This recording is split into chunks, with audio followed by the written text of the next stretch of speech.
Hello, and welcome back to Astromanics, the show where I talk about whatever I want. Today, I'm actually going to be talking about something my husband was talking about. I asked him, and I was like, "Oh, hey, do you have any like celebrities you want me to look at?" And my first thoughts were like Nicole Kidman or Rosario Dawson, right? Those are definitely some of his like heartthrobby or Idris Elba, another like heartthrobby for that dude. But he was like, you should talk about Will Smith and Jada Pinkett. So I was like, oh, all right, cool. Um, so let's talk about them because he said they were in the news recently. He looks at celebrity news stuff. I'm the only person in the whole wide world, apparently, who does not, but whatever. Let's look at them. What do you say, guys? What do you say? Okay. All right. So, in case you don't know who they are, Will Smith and Jada Pinkett. If you're watching YouTube, here they are. If you're just listening to this on Astromanics podcast, then Google them. But you will know Will Smith from Now This is a Story all about how my life got flipped, turned upside down. Fresh Prince of Bel-Air, right? You'll know him from that. If you're a 90s kid, you'll definitely know him from that. If you're not a 90s kid, he was definitely in the news, I think a year ago, 2 years ago, when he like smacked Chris Rock at that awards thing.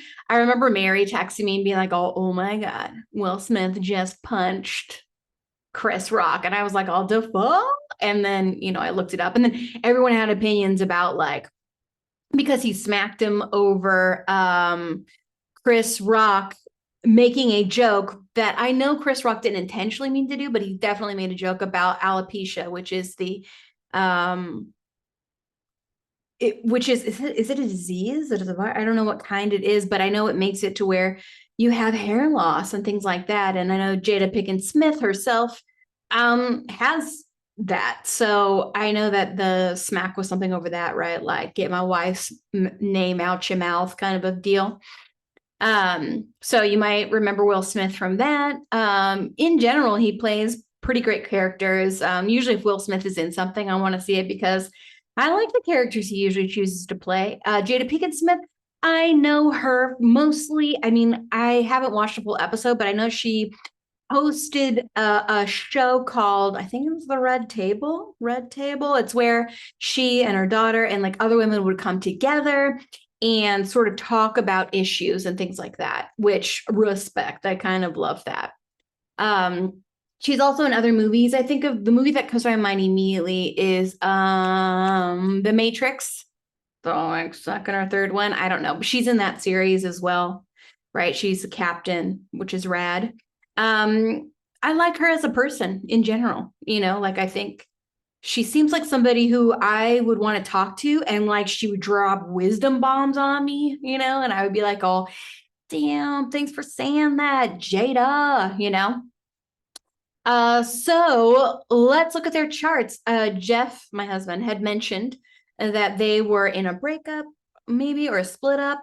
What I do know in general about their relationship is that they had an open relationship, right? Where they were married, but allowed to see other people. But I think it was Jada was the one who came out first about it. And then people were like, have opinions about men's and women's as and what their relationship should be like. So I think for a long time I was kind of encouraged by them because I was like, that's awesome. Like I and my husband are non-monogamous. Um, we're non-monogamous, but neither one of us has really operated on that for a while. But still, we definitely both have that. So I think we were always encouraged by couples who were out in the public who had that, who seemed to be work well together, and still have this thing because most people are like, oh, you can't stay married forever if you're in an open relationship. And I think a part of me is kind of coming to terms with one being weird, whatever, or against the flow. I'm definitely, it's in my chart that I'm going to be counterculture. I'm going to be against the flow. I'm going to be um, different. Anyway, neither here nor there. They say that people who have retrograde planets, which I have a lot of, they go counterculture or against the flow, right? As people. So when you see retrogrades in a chart, then in ancient astrology, it is said that that person will be unconventional counterculture, apparently seeming to go backwards to culture. Anyway, all right. So let's look at Jada's chart first. What do you say? Let's do it. Oh, this is their combo. There he is, Will Smith. Okay. So, oh wait, this is Will Smith's chart. Well, let's start with Will Smith. Sorry, I was going to start with Jada, but whatever. Will Smith is here. So we have an A rating. I always want to point this out from memory. That's pretty okay, but it does mean that this could change, right? The rising sign could change, and therefore the houses could change. Let's just talk about what maybe we can see more clearly here. Or let's talk about it as it is currently. And if we change it, then we change it. And things always get clearer and clearer the more accuracy we get, which I love. All right. So, Will Smith, his sun is in Libra. This means that he automatically thinks about playing the devil's advocate, right? Libra is the sign of the scales. It's constantly looking for balance, right? It's constantly looking for, and therefore it constantly pushes to find that balance, right? The sun in Libra is said to be in its fall, which means that this a person with a Libra doesn't know when they're being pushy sometimes. Like other signs will perceive them as being pushy. They'll just perceive it as I'm trying to find the balance, right? Not so much the truth exactly as so much as they are trying to find harmony. It's Venus ruled. Oh, looky there. He's also got a Venus in Libra. She's at home here. This means that it gives charming speech. He's got Mercury and Venus conjunct. So he has a Venus at 29 degrees Libra, and he's got a Mercury at 28 degrees Libra. Those two together means I am charming. Also, it can be like a singer, or in his case, a rapper, right? Because Venus and Libra to get Venus and Mercury together tend to be somebody who does music or is appealing to listen to in some way, right? This means that he is exceedingly charming, like could talk his way out of a hole, could sell, you know, I don't know. He could be really, really charming. He's got Pallas here as well, 28 degrees of Libra. Pallas in astrology is the same thing as like Athena in Greek mythology. So the goddess of wisdom, the goddess of strategy. So this means that Will Smith has automatic strategies in how to find balance when he is communicating, right? Has mad strategies, sort of, and why wisdom. There will be something about the way that he talks that will come across as sort of wise as well, right? There's like a wisdom that's there. And he's got that sun. So the sun in Aries is exalted, which means like I go for what I want. I said what I said, right? It has no problem being itself, right? Unabashedly itself. In Libra, the conscious person is less concerned with themselves so much as what does everyone else say? What does everyone else think, right? Because again, there's that strong desire to have everyone in agreement. They don't like to be outside of agreement, which is why they all play devil's advocate, right? Like, are you sure about that? What if somebody says this, right? So they're kind of constantly weighing the scales. It is cardinal energy. This means that it's very initiatory. It initiates new thoughts in love, right? Venus is here. It initiates new thoughts in wisdom, perhaps, as Pallas is here. It initiates new thoughts. And if he does have this in the fifth house, then he definitely initiates ideas around sex for fun, sex for pleasure.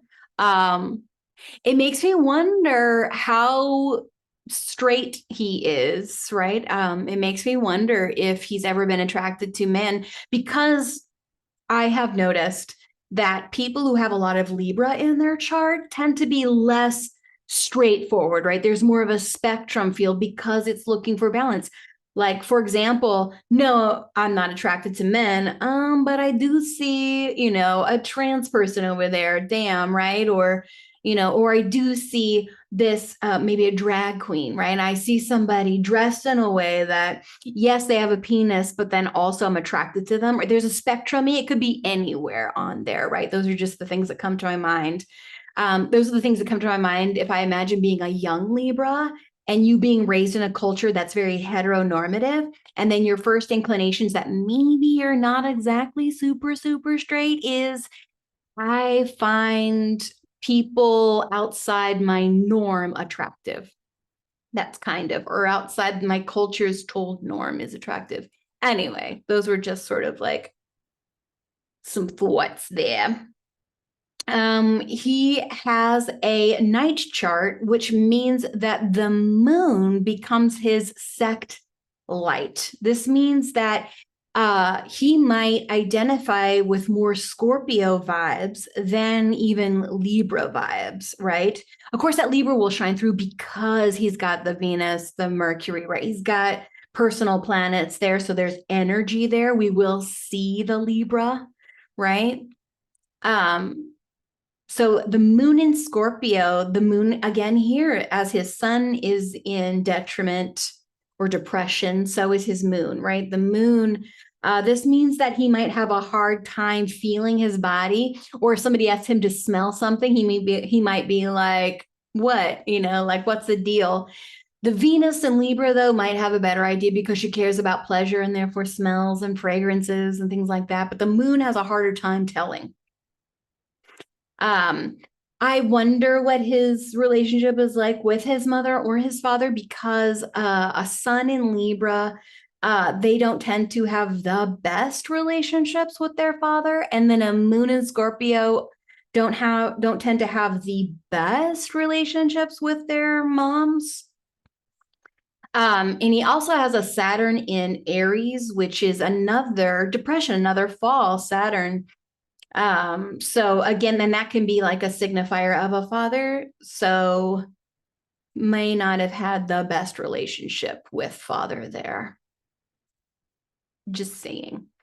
He might have felt like if he were communicating with his dad, that his maybe dad didn't care. Or if this chart is true, and if he does have a Gemini rising, and if it is true then that his Mars of Virgo is in the fourth house, along with his Jupiter Virgo in the fourth house, Pluto Virgo fourth house, and Uranus Pluto fourth house. This could mean that he perhaps had to move around a lot as a child, right? Because Uranus in the fourth house can be, I moved around as a child. I didn't live in one home my whole life, or like one house my whole life. Jupiter, Pluto, that can give extreme wealth. Jupiter doesn't give wealth in the same way, though, as it would if it were in a different sign. Jupiter in Virgo has a harder time giving all of the blessings that Jupiter wants to give because it's in what's known as detriment. And then Pluto there, though, gives extreme beliefs, right? Because Pluto next to Jupiter, which is beliefs, it can also be like extreme buoying, right? Extremely uplifting in the details. So extremely uplifting when it comes to verbalizing things, right? Extremely uplifting. It's an extremely encouraging, right? Sort of placement. Anytime, though, that I see Mars in the fourth house or on the ascendant can be an indicator that the native got knocked around a little bit. Mars is the god of war. It's the god of attacking and courage. It can mean that also his ancestors perhaps got knocked around a lot, right? And that they had to use extreme unconventional beliefs. Maybe he comes from that. His roots, family, home, and foundation have something with extreme unconventional beliefs. Uranus here, right, which is in that fourth house, gives moving around a lot, but then it also would give on again, off again, on again, off again. And it gives that independence, right? Don't label, right? Maybe his ancestors didn't like to be labeled, right? Or that's where he comes from. Maybe he has strong issues around being labeled something. And so that was kind of, I don't know, sort of a thought. All right. So moon here means that he definitely keeps his most inner feelings close to his chest. He might experience sort of even like delays in knowing how he really feels about something. Sometimes a moon in Scorpio person, either they like BDSM or they haven't experienced it or they don't like it, right? It's kind of like this interesting Scorpio spectrum. It rules the genitals. So this inner world, right? So his inner world and his body and his health are ruled by Mars in Virgo. I wonder if he might have health issues later. Oh, his wife has health issues because Virgo is the sign of health, right? Health significators, and it's in his home. And then the seventh house in his chart carries his moon, his Scorpio moon. So the health of wife is problematic, is kind of what that could be a signifier of, which is really interesting. And it also would mean that his partner, his seventh house is committed partnerships. So this could be children, wife, right? Parents, people who he feels committed to, people who he has contracts with, right? That's what that means. It's not necessarily girlfriends or boyfriends. It's means more than that usually. It could be like a long-term boyfriend, girlfriend, but anyway, somebody who you should have finances that you want to share with. So he's got Neptune here in Scorpio and at 24 degrees.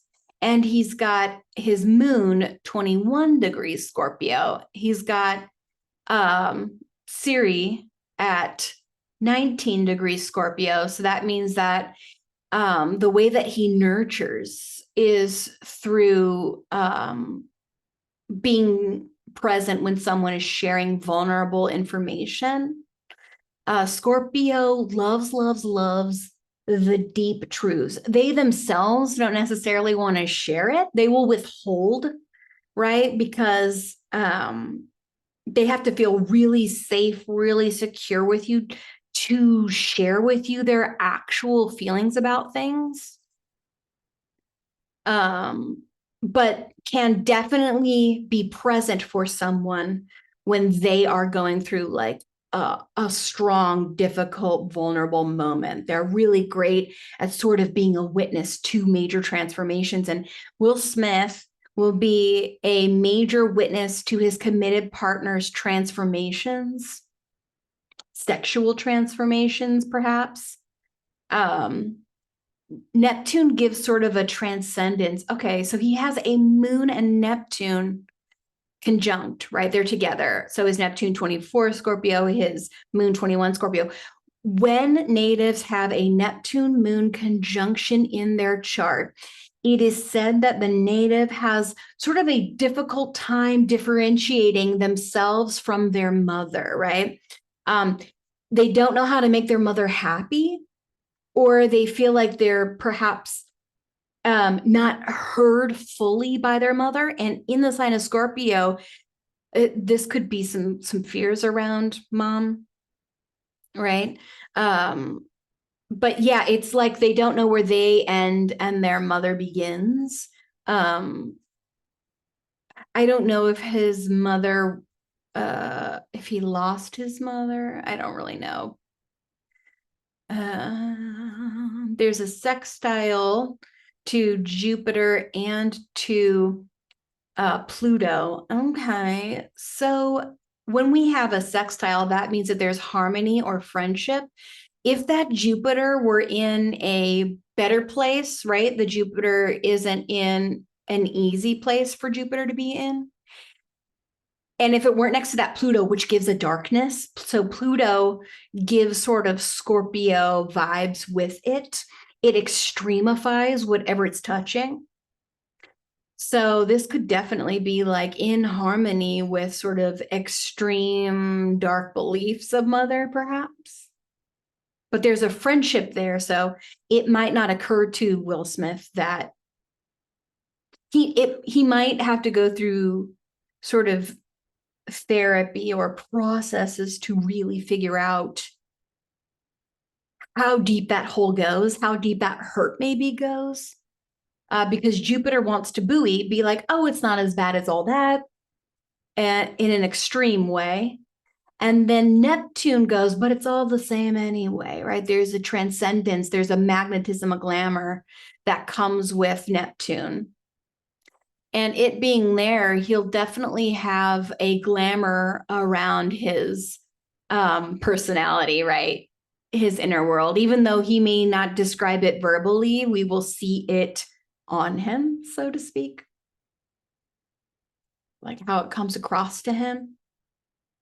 But I've noticed that people with a moon in Scorpio, either they like it really hard, like BDSM wise, or they have a lot of fears around that. He's got Neptune there, so I don't know. It'll be interesting. Venus in Libra, it's not so much about pain as it is he likes to be told he's a good boy, right? Like Libra, I've noticed that Libra placements, they like to be told they're good, especially when it comes to pleasure, right? They really love to please you in that way. All right, we've got his DC, however, so the significator of his other, so okay. So this is interesting. He doesn't have a Scorpio seventh house, but he does have a lot of overlap though, right? That Neptune and that moon are later degrees in Scorpio. So it puts it more in the sixth house of every day. Oh, that could be interesting though, right? Because then if it's in the sixth house, then that is the house of health. So that would definitely be something more like something that he has to deal with every day, health issues every day, perhaps. So DC, Sagittarius, this means that he really enjoys committed others who are Sagittarius, right? Committed partners who are teachers, who are learners, who are philosophical and deep in some way, right? Who like to learn kind of constantly, right? Sages, if you will. He's definitely attracted to that. He's got an Eros, 8 degrees 2 in Sag, which means he is turned on by the depths, right? Turned on by the philosophical, turned on in that way. Let's see. All right. Oh, he's got a North Node in Aries. Interesting. That means that he's going to experience a lot of changes in his community at this time because the transits right now, North Node is in Aries. So that'll be interesting to see how the world perceives him, right? The nodes. Saturn in Aries, it's retrograde, which means that he's a rebel when it comes to structure or discipline, right? There's a rebellious spirit. Oh, does it have to be structured this way? I say not, right? I don't know about that, right? It's somebody who might have fun with getting into trouble in a way, I guess, which he kind of does on Fresh Prince, the character that he plays. But yeah, Saturn, quick to commit and then also quick to let go sometimes, right? Like Saturn in an Aries can be like done when it's done. but it makes for a super youthful person. So no matter his age, he will always come across as kind of youthful in some way, especially because the Gemini rising will come across also as youthful, childlike, playful, trickster, right? In some way. I bet he is a Gemini rising somewhere. I bet he is. All right. So he probably changes his outfits a lot because Gemini risings like to change their clothes, what they're wearing quite a bit. He definitely felt alone a lot as a child, maybe a bit of an outcast, as his Black Moon Lilith is also in Gemini, 13 degrees. And we know that when people have a Black Moon Lilith in the first house, they will have experienced copious amounts of alone time, whether by choice or because they had to. Nessus in Gemini, that could mean that he experienced some kind of verbal abuses as a kid, but then can also use it, right? I've noticed that Nessus can be in Gemini is Mercury ruled, but he's got a Venus there. So it might not be that he was Nessus, I've noticed, can also be used for shut up, you weirdo, but like you're saying that almost in an endearing way, right? Like it can be a little bit less like you are the worst child ever, right? Like verbal abuse, and more like, you know, shut up, bitch, kind of like, so it's still like abusive language, but is done in a almost playful trickstery way, especially because he has the Mercury Venus in Libra, right? That tells me automatically that as Mercury is close to Venus in her domicile, then that might have been less horrible verbal and more playful verbal abuse, verbal, whatever. Anyway, Nessus is one of those things that is just interesting to kind of study or to know. Right. Interesting, though, that he's got a Jupiter he's a successful person, and then he's got these planets that can be that are in houses and signs that they don't love. Saturn in the 11th house, it does like to be in that house, as that is the house of Aquarius. So that's cool. Fifth house is ruled by Leo, so on a stage, and then he has all that Libra energy there. So on a stage, it makes sense, right? All right, let's look at Jada's charts. There she is. All right, hers is the same grading, right? It's A.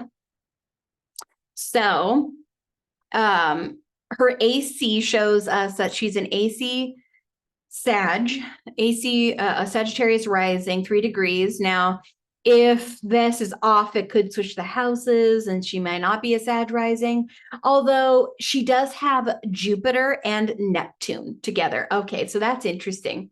So Jupiter is in its domicile. It's at home, where Will's was not at home, right? Will Smith's was in Virgo, which is a more problematic place. It's that Jupiter wants to be free, right? It wants to be like, let's not think about the details. What is possible, right? What makes us feel lighter than air? Whereas in Virgo, there's an earth sign there. And Virgo's like, well, we've got to ground this out. What are the details? Let's be prepared. And Jupiter doesn't want to do that, right? So Jupiter has a harder time being optimistic when it's got to be grounded, right? Jada's can be optimistic, right? And Jupiter is a slower moving planet. So it could possibly be in, I doubt it though. I doubt it. I think it only moves like 13 minutes every day. So those are pretty solid. Those are probably in Sag.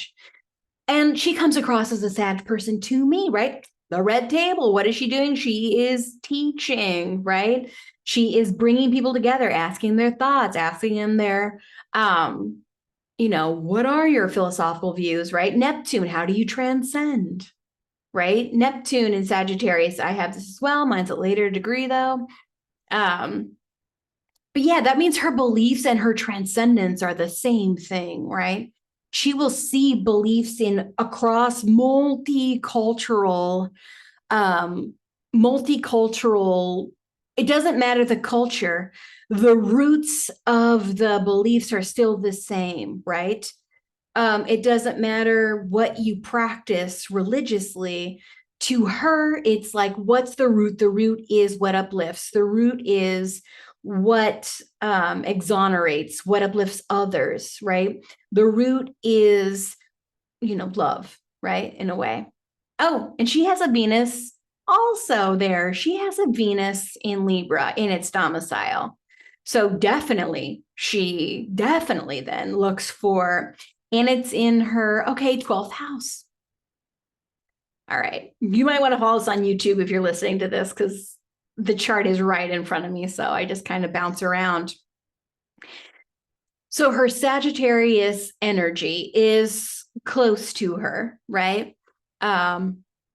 Teaching, being taught, she will definitely pursue it or be the source of it. The teaching. She has a Venus and a Uranus together. So she has a Venus 1 degree Libra. Venus is in domicile. It would be in her 12th house. But it's kind of up, it's really close to that 11th house. So definitely we would all see her as beautiful, but with loss with that 12th house, right?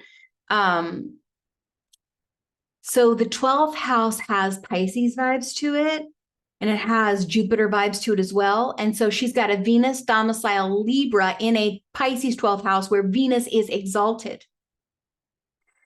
So she definitely has a massive amount of capacity to love this one. Ooh, Jada, I want to meet you now. Oh, she's a Virgo. Oh, okay. Before I get there. That is wonderful. And she has Uranus in Libra as well, which makes her unconventional. It also means like, I want to be independent in relationships. I don't. I want to. I don't. I want it. It adds a don't give me labels in relationships, Libra, right? And she's also going to be a bit of an outcast as she has Black Moon Lilith, 15 degrees of Libra. So an outcast in relationships, right? Or she will feel like an outcast. And so we will see her, right? In that 11th and 12th house. We're going to see that. And she will experience loss in relationships with that 12th house and losses around Venus, which makes me think of hair because Libra also rules hair. Interesting. So she's still beautiful, even with the loss of hair. Ah, fascinating. I wonder then if she's got that. Anyway, really interesting. Ah, Jada, you're awesome. Okay, we have a Mars in Aquarius. This means that she will want to fight with America's views about community in some way or bring light to, bring perspective to, right? Mars kind of gives an anti-vibe. People who I know who have Mars, Mars in Aquarius, I have a son in Aquarius. So I love them actually, but Mars and Aquarius people tend to be like, don't tell me what to do. Do not tell me what to do. Like, oh, you say I'm this way? I'm not, right? Like, there's an anti-quality. There's a fighty to what labels people want to put on, right? Aquarius is the sign of logic, right? Aquarius is the sign of perspective and friendships. Aquarius is the sign of the rebel, right? And when you put a Mars there, that is somebody who fights for a rebel cause that they have to believe in, right? Like she would have to believe in the cause to really fight for it because she has that Venus and Libra is like, can't we all get along, please? And it's exalted there in a 12th house, or yeah, gives that layer in the 12th house. So could possibly change or charm everyone's minds around her cause, which is interesting. Oh, look at that. She's got her Mars 12 degrees Aquarius is in a trine to her Uranus 12 degrees Libra. And so Uranus is in relationships and Mars is in community, and those two things agree or help each other out. So definitely a champion for unconventional relationships and peoples, right? Like would go to war about that in a way, like interesting. Wow. And in her third house, does she communicate online when she is responding to people? Does she come across as angsty, strong, Marsy, frustrated when she's speaking because the third house is ruled by Mercury and it's our thought process. And so that means that somewhere a part of her thought process is a little bit of fuck you kind of in there, but I can like think about it. Her north node, which means that she is sort of fated, right? The nodes of fate. Her north node is meant to go to war, go to fighting for unconventional causes, unconventional people, unconventional relationships, right? To be strong in that capacity, in that sense. When I think of the characters that she plays, right, like from the Matrix, I do think of her as being like a strong captain, right? She's like a strong, she presents herself as strong and in control and in charge. And a captain is a person who is in charge of battalions who they go to war, right? So interesting. Interesting. All right. So let's talk about her sun and her moon, which are both in Virgo. She has a date chart. So the sun is her sect light, which means that Jupiter is her most benefic and Saturn is her least malefic because they are friends, more friends with the sun, it is said. Okay. So Jada has her sun 25 degrees Virgo in the 10th house to 11th house, right? It's a later degree. That's where it's headed. No. It's headed towards 10th to 9th. So 10th. So let's solidly call it, well, I guess interesting. If she has a Sag rising and then Libra is her 12th house, then her Virgo would be in her 11th house of how we all see her, sort of like how the world sees her. Sun in Virgo is very detailed, has an engineering kind of mind, health, something to do with health, right? Virgo, and we do know about her health. Her moon in Virgo too is we can see her physical body and her physical body's health, right? That is something that is seeable on her because the 11th house is, when I think of the 10th and the 11th house, these are the parts that sort of everyone else in the world sees about us, right? When you're meeting someone for the first time, we kind of see their 7th house first, right? That's sort of the first mask that we see and what other people will go, oh, they're Libra. I hate it when people come up to me and they ask me to guess their sign. Dude, 9 times out of 10, I will guess their 7th house as their sun sign because it's like my immediate response. It's really interesting. The rising sign also is something that people will say they see first, and I think that's true as well. So if I were meeting her, I'd probably think of her in Gemini terms, right? Somebody who has a lot of curiosity, somebody who's a trickster, but her Saturn, she has a Saturn Gemini 7th house. So Saturn, the planet of delays, the planet of structure, of maturity, of not youthful. So Gemini is youthful, Gemini is trickster, and Saturn's like, we don't put up with that shit. So it's like this interesting placement to have an old soul be in a young place. So she might be curious about like mature vibes, right? Curious or delays in delayed to getting jokes, maybe kind of a thing.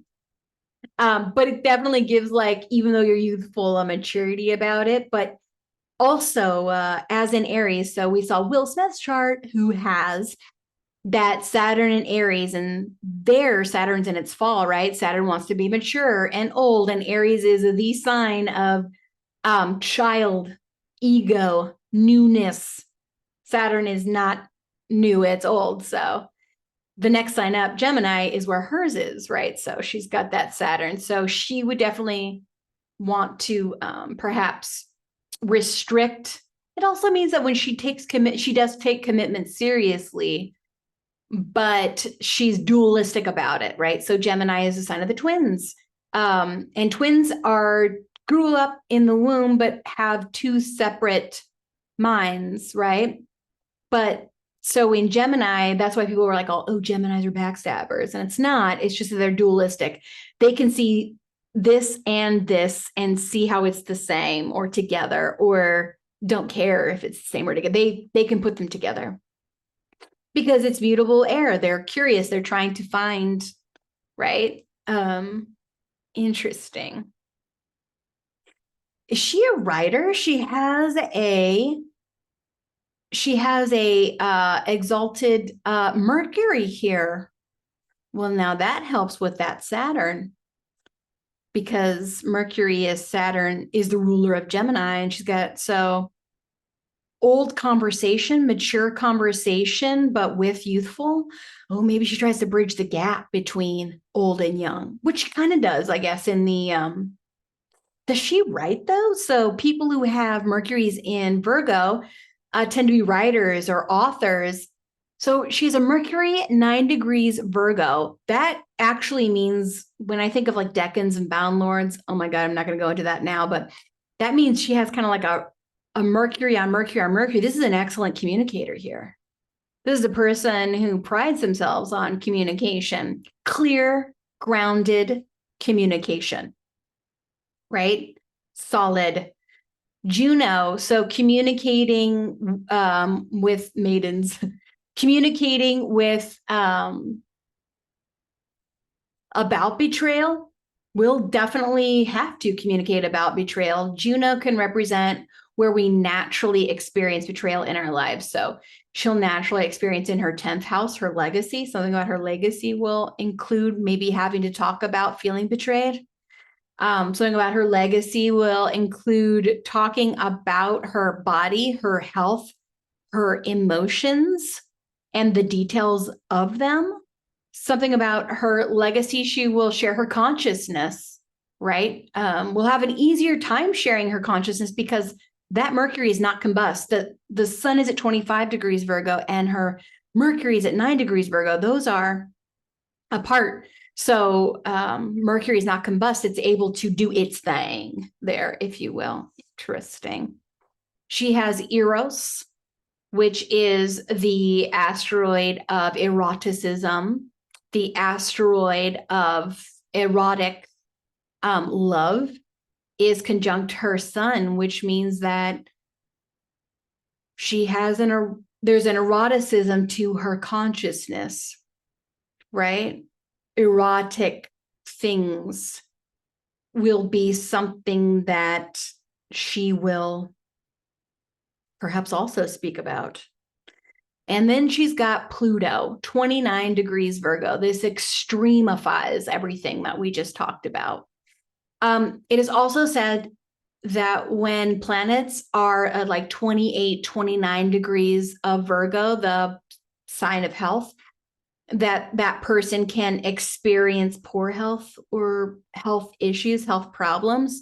And she's got Pluto there, which kind of extremifies it. So, But then she's got that Venus in Libra there, really close to that, because it's just like 3 degrees away, but in another sign. Interesting. So maybe not as bad as it could be, because Venus sort of makes it less bad. Interesting. All right. So Jada is definitely into teaching her beliefs, teaching how she transcends, speaking with people who also transcend, will possibly be an author at some point if she's not already. And she will talk about at some point her legacy. Perhaps later in her life, she'll write about her legacy. Perhaps we will see more of that later in life. Okay, let's look at their chart together. What do you say? So this is their synastry, right? This is Jada is on the outside, Will is on the inside. Okay. So we see that Will Smith's seventh, DC 7-degree Sagittarius is conjunct Jada's 3-degree Sagittarius AC. Now, even if, let's say, their rising signs are different, these will still then shift one way or the other. So we know that these are still close. So Will Smith will see Jada as someone who understands what he is looking for in a committed partner. She will look like a person that he would want to commit to. It's in Sagittarius. Sagittarius does need freedom and truth-telling. Those two things are absolute musts when it comes to this. And that freedom aspect, and we know that they had an open marriage, right? There is a freedom aspect there. They both have quite a bit of Libra energy, right? Hers is in the 12th, in his 5th.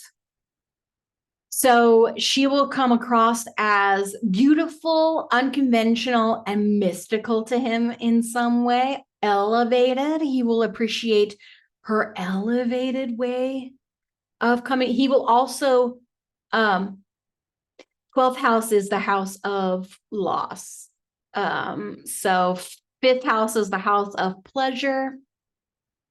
So definitely experiencing that relationship being an enemy at some point, right? Because the 12th house can also represent enemy.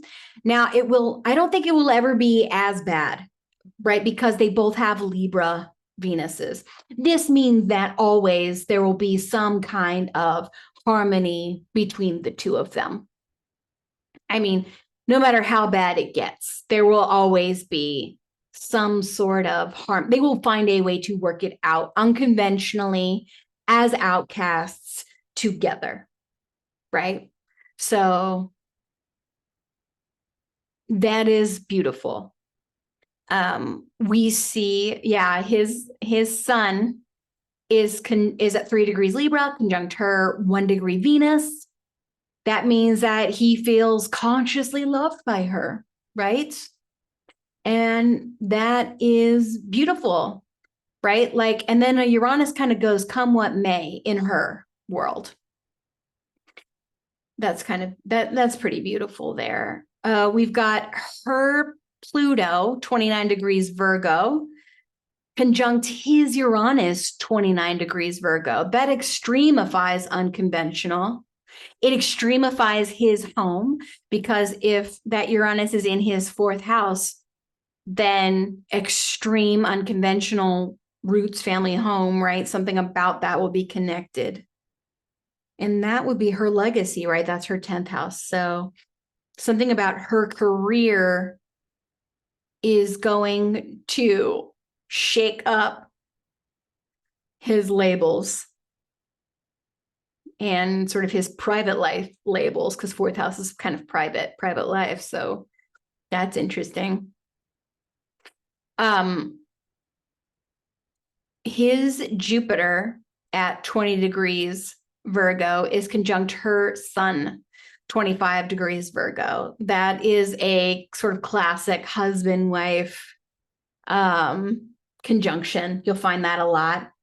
And her moon's there too, right? They've got quite a bit of Virgo energy. This means that they probably talk a lot, right? It means that they definitely will have felt understood consciously by each other, which is rather nice. Yeah, interesting. Her DC 3 degrees Gemini is conjunct his AC. So we have a double whammy here. We have her AC conjunct his DC. her AC conjunct his, it's both ways, which means that there's a mirroring effect that will mirror each other in some way. But it also makes for an AMLET, it's a double whammy. That means that they both have a comfort level when they're in each other's presence, and that they will both view each other as committed partner fuel, as committed made marriage material, if you will. Interesting. All right. Yeah, they just have a lot of Virgo and a lot of Libra energy. So lots of conversation, lots of working things out. Okay, let's look for some squares here. And that's in his own. To her vertex, to her vertex. Okay, I see quincunxes, which can be pretty potent. This can mean that his Saturn 23 Aries is quincunx, her Sun 25 degrees, and her Eros 25 degrees of Virgo. This means that the way that he wants to set boundaries, that there's something about the way that she is consciously erotic that is a rock in his shoe. Like he's like, I don't know how to, right? Like I want to structure, I want to commit, but there's a rock in my shoe about how you express this, Jada, in a way. There is a square to her vertex, so he might find her fated people that she's devoted to, Capricorn. He may find them problematic. Maybe he doesn't want to make a home with the people that she wants to maybe have sex with and, be with, right? He might have a rock in his shoe about that. Or he might be like, yes, and then later be like, no. It might be okay one day, and then the next day, like, no, I actually have a problem. Saturn Aries also requires a lot of independence, right? A lot of committed independence. So that's interesting. All right, their suns are pretty close to each other. I mean, their energies down here in the 4th and 5th house, making a home together and having children together. 5th house is children as well. So they feel similarly to each other. There is conjunctions are hard aspects, right? They are something that you can't get away from, right? So it means that energy is there all the time. It means that you understand each other, right? It does mean that. But conjunctions are still considered a hard aspect, something you have to work at, something you have to figure out, right? My details and your details may not be exactly coinciding, but we've got to figure out a way to talk about it, to ground it, to detail it, right? Something like that. All right. So her sun is also quincunx his Saturn. So she also will possibly have a rock in her shoe about the way that he is viewed. She's going to come across things where her awareness, she's going to chastise his boundaries, right? Be like, why did you have to do that? Kind of a thing, right? It's because her consciousness is be mutable. Go, if they go high, you go low, right? Like just be mutable, just be this way or that way. But Aries is like, I'm gonna pick a fucking fight. We're gonna fight about this. How dare you? So I bet she's got a rock in her shoe about some of the actions, the maturity issues, right? She would have a rock in her shoe about his maturity level, if you will, right? Because Saturn and Aries can be immature, but you get more mature the older you get. Saturn kind of works backwards. Anyway.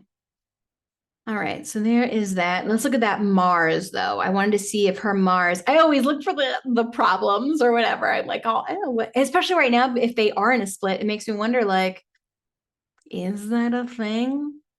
All right, that is to his, they have a quintile here. Quintiles are less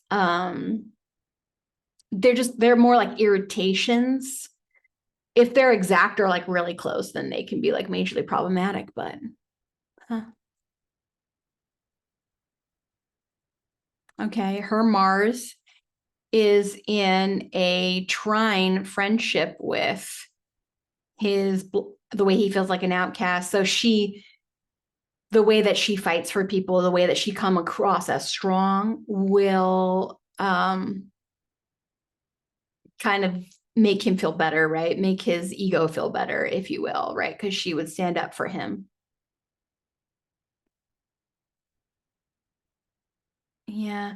What I'm often looking for is where are the squares? What are they going to fight about, have to do something about, right? What are the oppositions? What causes sort of love hate, right? Um, yeah, they've got some just beautiful sex styles and harmonies and trines, right? Those are kind of lovely. Okay. Um, yeah. Well, so would they get back together? Possibly. I don't know how long they've been together. All right.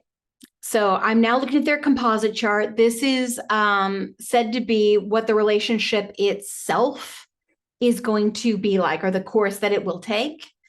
Their combined AC is Virgo. Imagine that, all that Virgo energy. So maybe they met in writing, or maybe they met. Did they meet at a place of health, a place of engineering, a place where the both of them came together to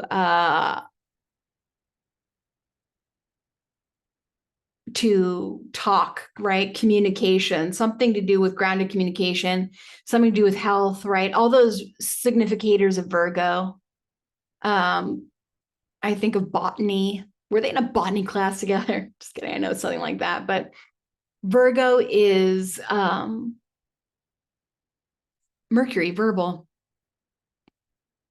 So when they got together, they both intimately feel an extreme connection around the way they view the world, the way they see things, right? The details of the things that they see. They both judgy as fuck probably around it too. And I bet their judginess, they're like, yeah, I know, right? Like probably played a key in that. They have a composite vertex 10 degrees of Virgo right underneath that AC. That means that probably, and they have a south node. So there is something about when they met that felt extremely karmic, that felt fated in some way, maybe a past life, right? That would definitely be present here.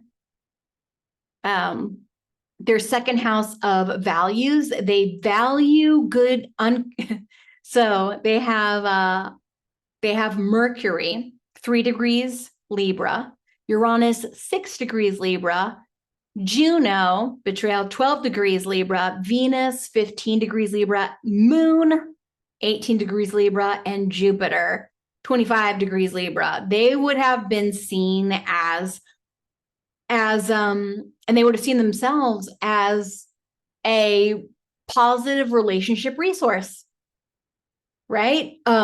Unconventional. Uranus is here, right? I'm independent, but I'm not, right? Mercury, communication. They don't put labels, right? Juno, uh, betrayal, something about that would have felt natural though. So when you say the word, you hear the word betrayal, most people are like, oh, that's a negative connotation, right? Who wants to feel stabbed in the back or betrayed or exposed? Juno is what we find attractive in a marriage partner, and that we also go, but of course they will, because I love them and I know who they are, I know they're going to betray me in that way. There's almost like a familiarity with the betrayal, so it doesn't feel like betrayal usually, especially with Venus there. So she would be like, no, it's not, darling. You're just like lots of people. We know this, like she would be like, and then they would be cardinal in their relationship. So trendsetters, right? And they have a value for it. So they would have experienced a closeness and a value for unconventional relationships. true love too, in a way, I guess. Verbal love. Interesting. They have Mars and domicile in Scorpio together. And that would be, see, that's 1, 2, that would be in their third house. So they're actually more private about their sex and erotic life than there's a lot more going on behind the scenes here than we see. And there is magnetism, right? Neptune gives a magnetism, a glamour, a transcendence. I wonder if they have erotic transcendence sex, Mars, right? That would be fun. Do you guys? Have you felt that way? But that they wouldn't talk about it, you know? So they would have had some like real good love making sessions. It would have felt possibly otherworldly. Damn. I'd like to be a fly on the wall. Yeah, I guess I'm just a pervert. Yeah, I want to watch that. I would want to watch that. I'd want to see that interaction.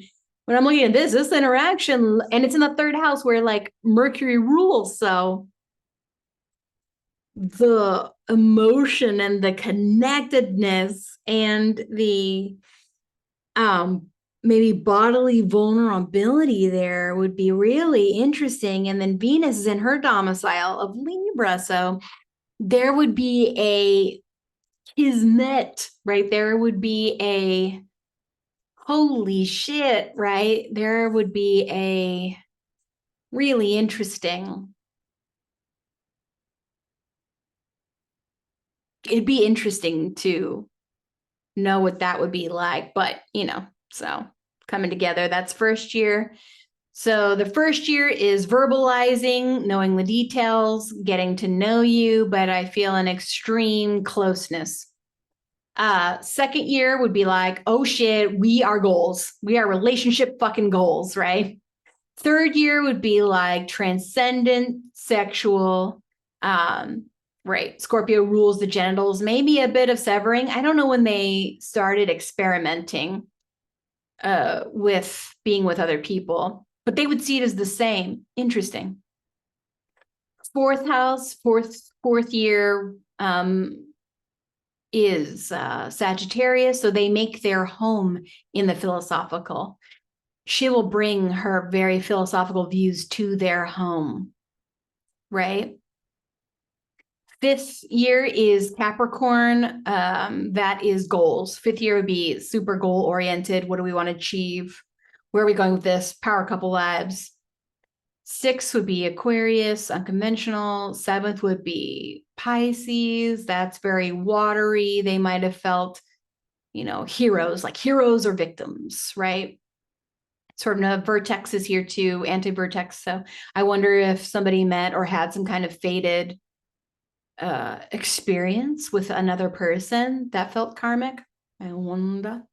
They both have Chiron in their composite chart. There's Chiron in Aries. I know Will Smith had that natally. This means that they had wounds around being told to wait, to slow down, stop being so impetuous, stop being so running all the time. Right. That's kind of like what that would have been. They have a combined Saturn here in Taurus. That means like super slow, but it's internal. Interesting.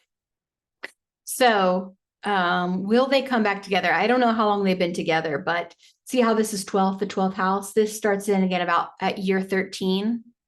So I wonder if they might come together again in year 13 or 14, right? Maybe experience some great sex again in year 15. I wonder about that, or if this is when they severed, you know. But they've got a lot of energy. It is said that in the composite chart, when planets or points fall into the first and second house, that both people deeply feel the relationship and deeply identify with the relationship. And with all her Virgo energy and all his Libra energy, I don't wonder if they might come back together again. Even if they separate for a while and experience freedom, I wonder if either they will always be friends, they will always be in relationships somehow, for sure. I mean, they have children, but you know, they will always have some kind of relationship. But I wonder if maybe might have this come together and then maybe be separated and then come together. I wonder. That's a lot of energy. All right. So I feel like I should know what year they're in and stuff like that and be like, oh, what year are they in that they're in separation? I wonder. Uh, did they have a sun and moon? Sorry, now I want to look again at their composite chart really quick. They have a moon. No, they don't have a sun moon. They have a moon Jupiter and they have a moon Venus, which, just feels closeness. They feel close to each other. Bottom line, they actually do have great communication. They actually do have signifiers that make for great relationships. Maybe the long term's harder because of that Aries Saturn and that Gemini Saturn. So commitment, if it were in an earth sign or if it were in, like Aquarius, right? If they had those, then that could be more of a committed in a traditional sense. But theirs would be commitment in fresh, new, youthful, paving the way sense, less about what has gone before, which is what everyone wants to kind of group you into when you have a good relationship, right? Because all we've known is the conventional, monogamous man, wife, penis, vagina, right? That's kind of what we've known, and that's what we compare it all to because that's history. But I don't know. We'll see. Thanks for listening to me. I really hope this helps people understand if you see something in your chart and right? Like that it helps you to understand and to read charts better and to read synastry charts better and relationships better and people better, right? I'm hoping that you will learn people. And I'm hoping that you learn as you watch these videos. I'm hoping you learn ways to bridge gaps, ways in which you can see, oh, I'm traditional, this person's not. It's the way they were made. Literally, the way you came into this world was this way, right? And how can we work with each other? Just, like instead of making, snap judgments. Anyway, I just want to bring everyone together. I just want the world to be a better place. And I think astrology can help us to understand one another, understand our differences, our similarities, and how we can make the world a better place. That's what I want.